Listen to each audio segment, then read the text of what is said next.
So hey guys, today we're going to be talking about negates in Yu-Gi-Oh! And how negates have kind of gone out of hand to the point where we kind of need a negate in like every single deck at the moment. Yeah, I think this is going to be a card design issue here, but yeah, just to throw out a few cards, a few reasons why we need essentially negate options, just Nibiru. Reason number one, Nibiru. Ash Blossom, not that big of a deal, but but worth mentioning somewhat. The genuinely biggest reason we need negates in Yu-Gi-Oh! Just in general, so not necessarily like spell trap negates, but also spell trap negates do matter. It's this stupid rock, man. If we ban this rock, things could be better in terms of card design, I think. But at the same time, like, there's also the aspect of, okay, then how do I punish my opponent when I'm going second and I'm just really suffering here? Well, you need the rock, but basically, but I think like the crux of all of the negate related issues, it's literally, it ties back to this stupid rock, man. So why was Apollosa genuinely so good to start, right? Well, honestly, I think because it negates this rock. Yep. Why was Tear Lament and also Sprite so good on release? Because you play around the rock. So in this case, you have like Rukalos negating the rock. You have a gigantic effect to prevent the rock from being summoned. Yeah.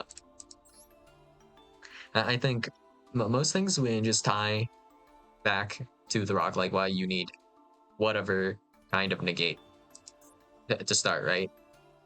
So are there any cards you genuinely need to negate? I think it's just mostly going to be related to certain hand traps.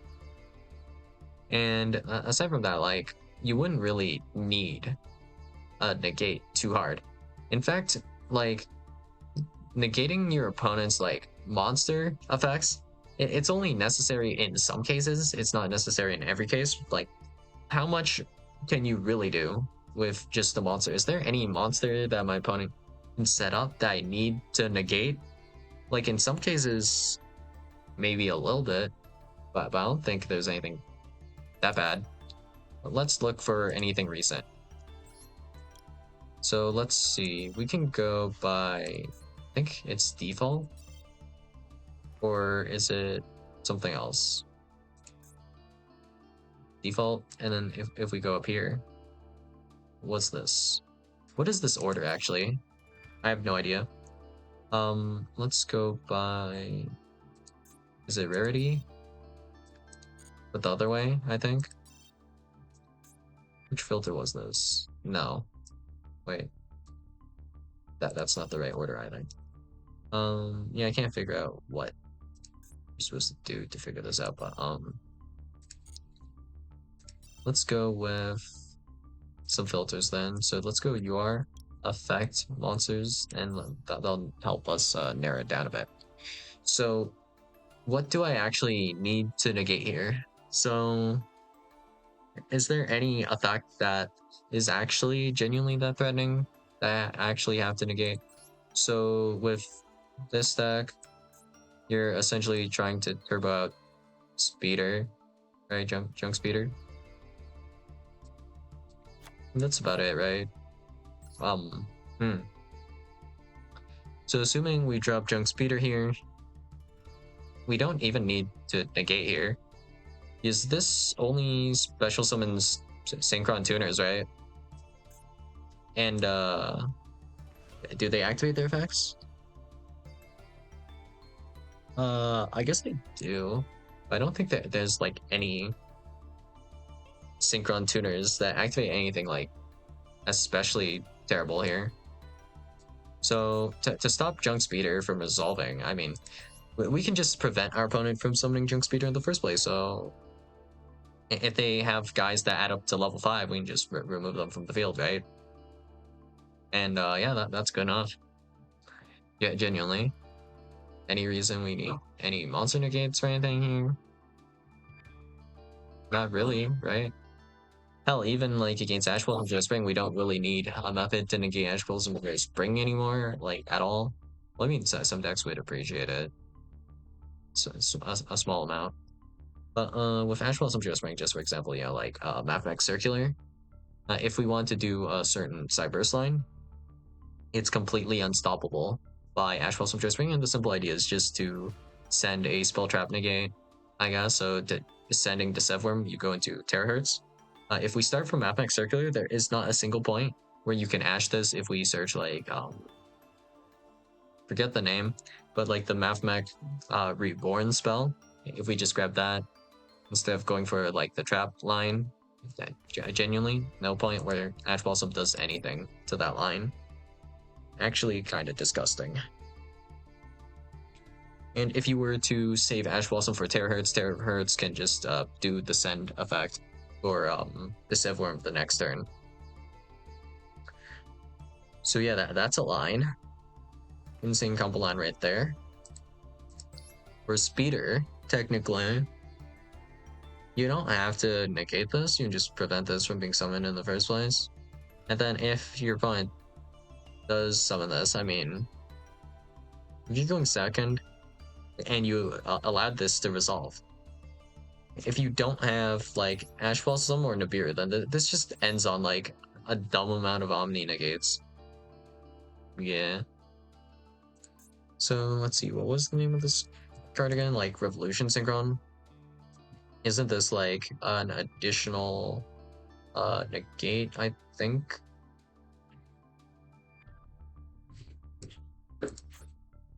Well, let's see. Revolution Synchron. This guy. Is it not this one? It might not be this one.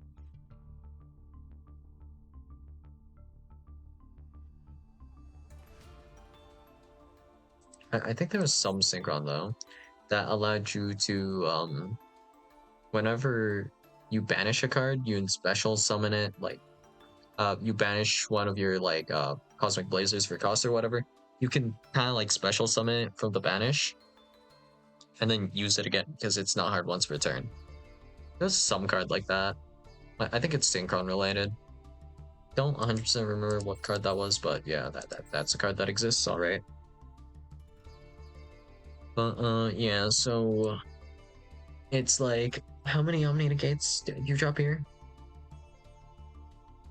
If I were to just drop removal, as long as that removal can't be negated, that'd be fine, I suppose. But then it's not fine in the sense that, okay, how am I supposed to play around like removal that I can't deal with at all? So I mean, to some extent, we need negates at the moment because with these boards, we might need to like drop a Dark Ruler no more or a Droplet. But then it's also like Droplet is actually completely unrespondable and impossible to do anything about because of how this works and how you can't respond to anything here. So yeah, that sucks, right? So on one hand, we can't play the game at all. Almost, it kind of feels like that to an extent. If we're not able to kind of deal with our opponent's hand traps, but if we're able to deal with them too well, then the hand traps are worthless, right? And then there's the aspect of the N words being like so strong that, well, you kind of need like some insane cards to be able to, well, to even be able to consider starting to get through the boards. So, not looking great for anything. If we removed like all negates straight up, then we're opening ourselves up to things like just Raigeki completely removing your board. But you do have the idea of technically, well, with a lot of modern decks at least, you have ways to kind of deal with Raigeki without negating it. So, for example, we have the ideas of like Vanquish Soul with two different ways to protect your monsters. So we have Soul Snow Devil, effect number 2. Vanquish Soul monsters you control cannot be destroyed by card effects for the rest of this turn. And then you have the Field Spell with the effect to protect if you reveal a Vanquish Soul monster. None of your Vanquish Soul monsters can be well, destroyed by battle or card effect once per turn. So you have both of these options, I guess, right? And that would deal with Raigeki at least once. And you don't lose like your entire board and have absolutely nothing. But at the same time, not only did your opponent have to draw Raigeki, but they also played that Raigeki, so now they're just down a card for essentially no reason almost. And that'd be like a specific protection effect. But at the same time, if I just drop evenly matched, you essentially just keep one card here, and you're a bit cooked. So yeah, I mean, when someone drops like an evenly matched on you, you just have to negate evenly matched pretty much. There are maybe a few decks that would be kind of okay after evenly matched because you just don't have much on the field that you care about. So in this case, that could be something like a Runic, or maybe a Draco Tail in some cases, like where you have Fimena and such. You're just like kind of okay with getting evenly. Like, I mean, you're still not happy about it, but it's not like completely unplayable for you. But at the same time, if you didn't like play a card that essentially equalizes, you have to consider like how much card advantage you get from like a combo in a sense, right? So if we go with, let's just do, we'll go with like Radiant Typhoon. I'm not actually sure about the end board for that actually. So we'll go with Punk, I guess, because I know the combo for this one pretty well. So if we start with just a Xiamen, it ends on Monster Negate with Jam Fever, and then you have Draw 3 with Extreme Session. You also have the effect to add Ghost Ogre, and that will be another interaction, so it's interactions. Well, you also have Sharakusai effect to then go into the Amazing Dragon. And you also have a back row, actually, so that'd be one of these two.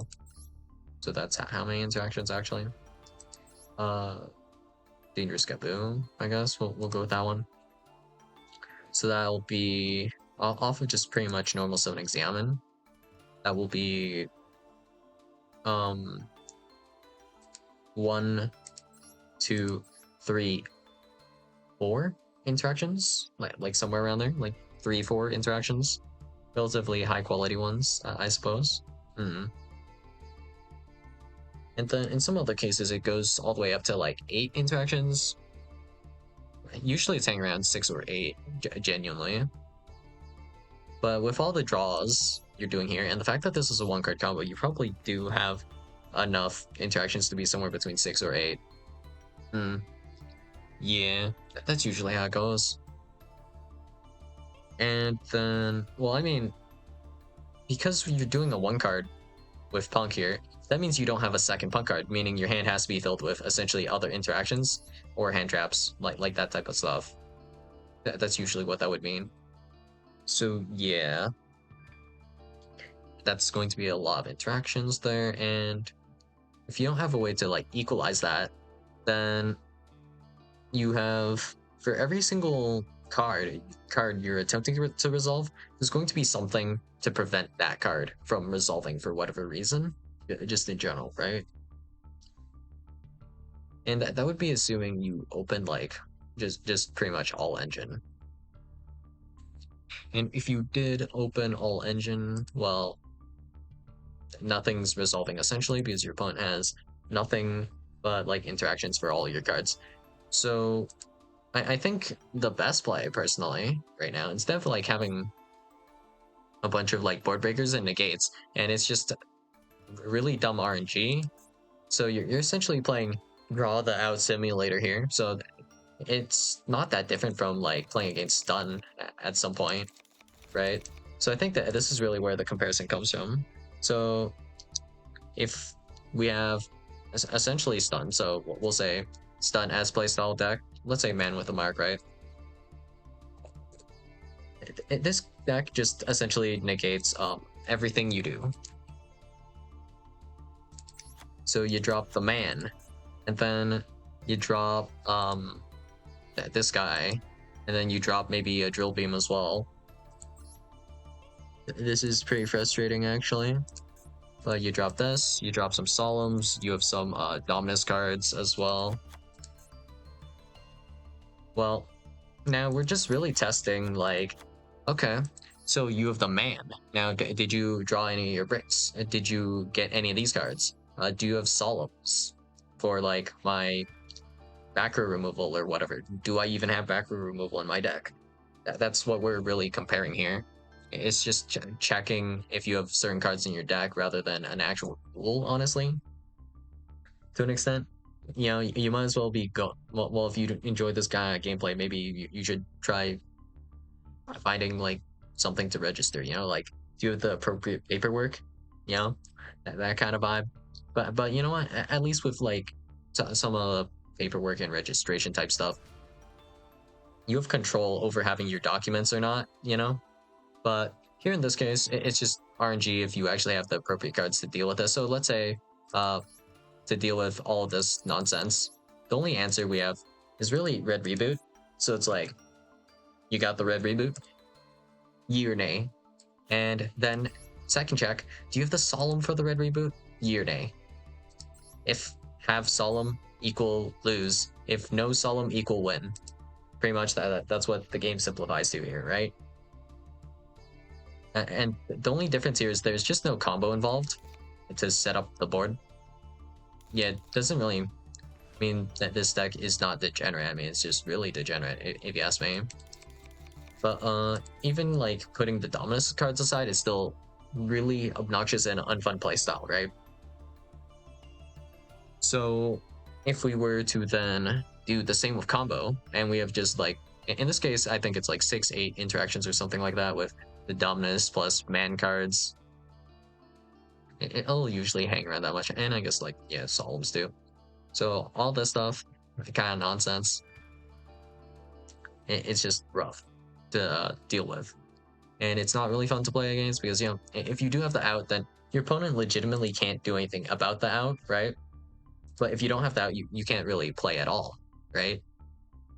So there's no like interaction or thinking really. You just flip a negate and then forget about it because it's a negate. You don't have to deal with the card anymore.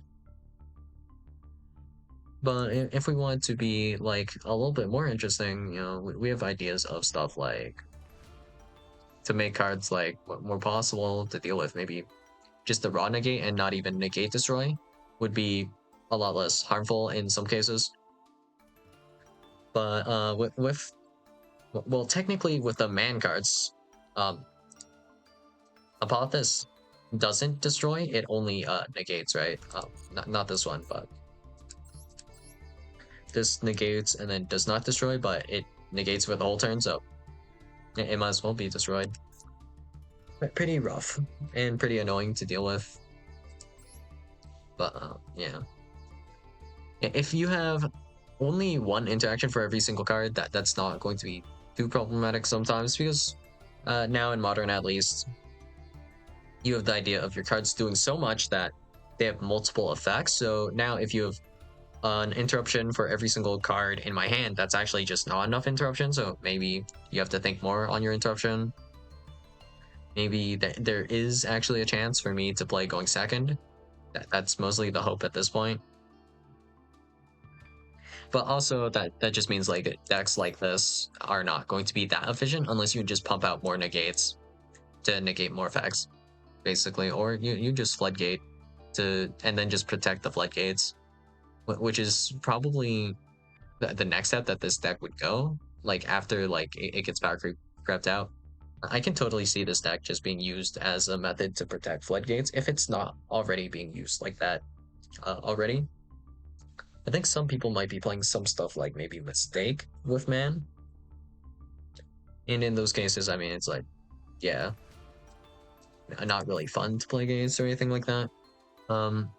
With negates in the game, I mean, is there a really positive usage for negates that I can think of? Well, I mean, it's just mostly an issue of, well, if you don't have the negate for the card, you lose. So maybe certain cards shouldn't exist in the first place, or maybe it's fine as is. I'm not like 100% sure, but I mean, most of the issues with negate. So if we just focus on like the concept of a negate, what really happens with like a negate versus every other type of interruption, right? So if I were to negate a card, then it does nothing, right? But in certain cases, even if you do destroy a card, it can still resolve its effect, right? So, like, let's say we have Moyi. So this could matter. This could also technically not matter in some cases. But if we have like a Moyi, right? There's a big difference with if I do normal summon Moyi, activate effect, and then you destroy Moyi right here versus if you negate Moyi, right? Specifically, we're focusing on negate, destroy Moyi. So if I use Moyi effect, reveal a Warm, and then I'll special summon a token, I at least will have the token for something, right?